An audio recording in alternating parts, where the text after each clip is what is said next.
Right, let's have a look and see if we can name this molecule. Um, as we can see here, there is two carbons in the carbon chain. So this is going to have the prefix eth. Um, it has hydrogens, carbons, and a chlorine atom.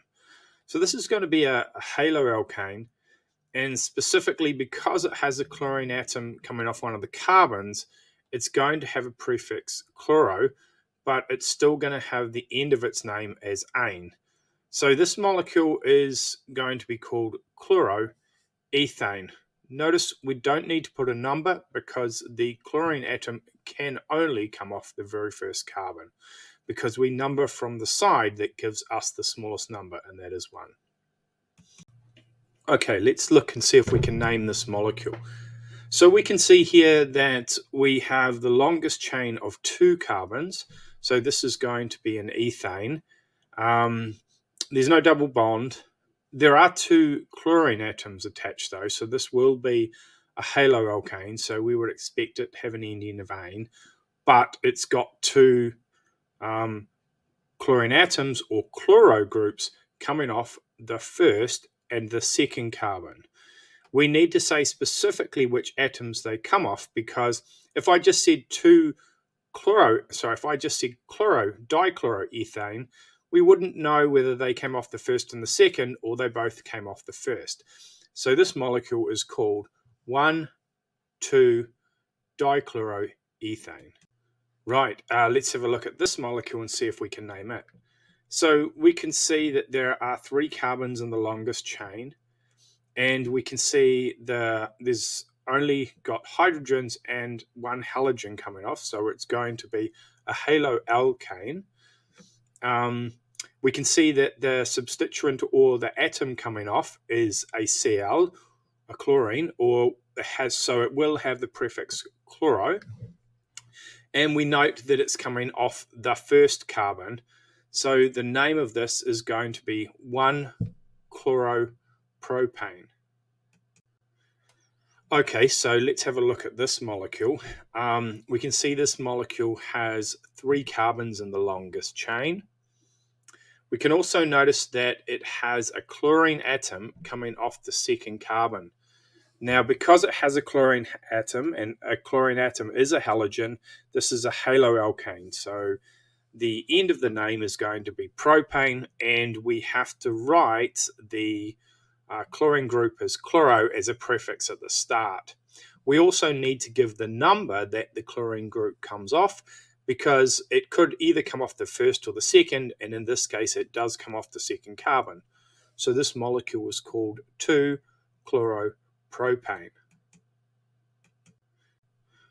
Okay, so this molecule looks a wee bit complicated, but the very first thing we notice is that it has a carbon atom, just a singular carbon atom. So it is meth, or it's going to be methane, because we see it has 4 chlorine substituents or atoms attached to the carbon.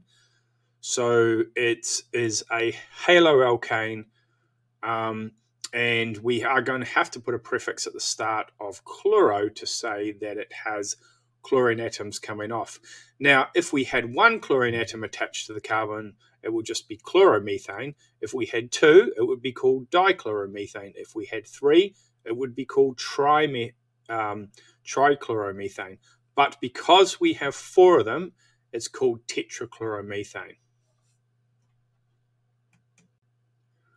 Okay, let's see if we can name this molecule. It looks a wee bit complicated. It's been condensed at the bottom, and we can see the 3 chlorine atoms attached off the second, third, and fourth carbon. So if we look carefully, we can see that there are 5 carbons in a row, and because it's a haloalkane, that is, it contains the halogen chlorine and nothing else apart from hydrogens and carbons, it will have the ending of its name as pentane, because there are 5 carbons. We can see that the chlorine atoms have the prefix chloro, and we have 1 coming off the second, the third, and the fourth carbon.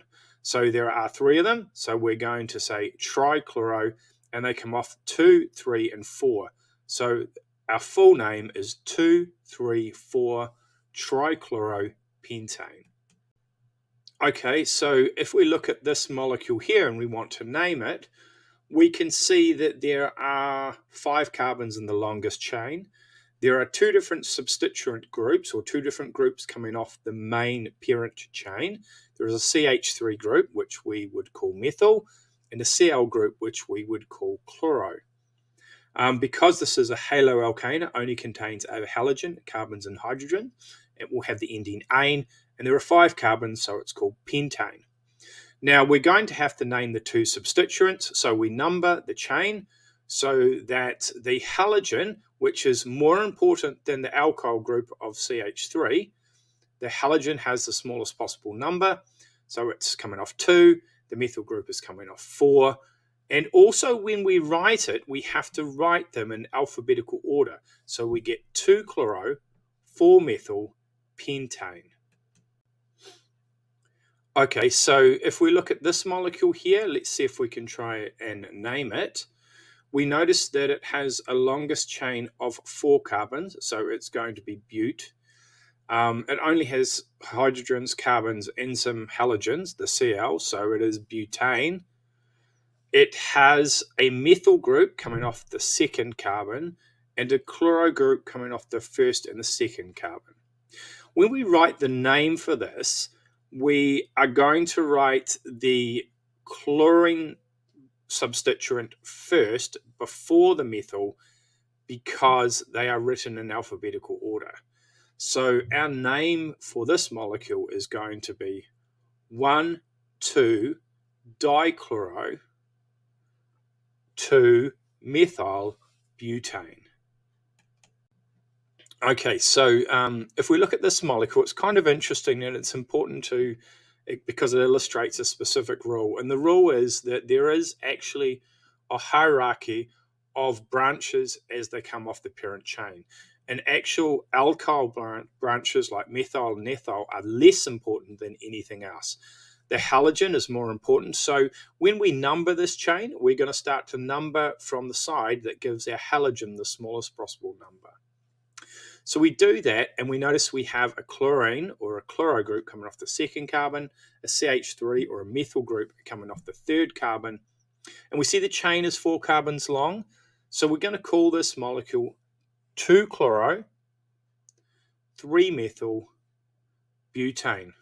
Remembering we put the chloro before the methyl when we wrote it because that's in alphabetical order.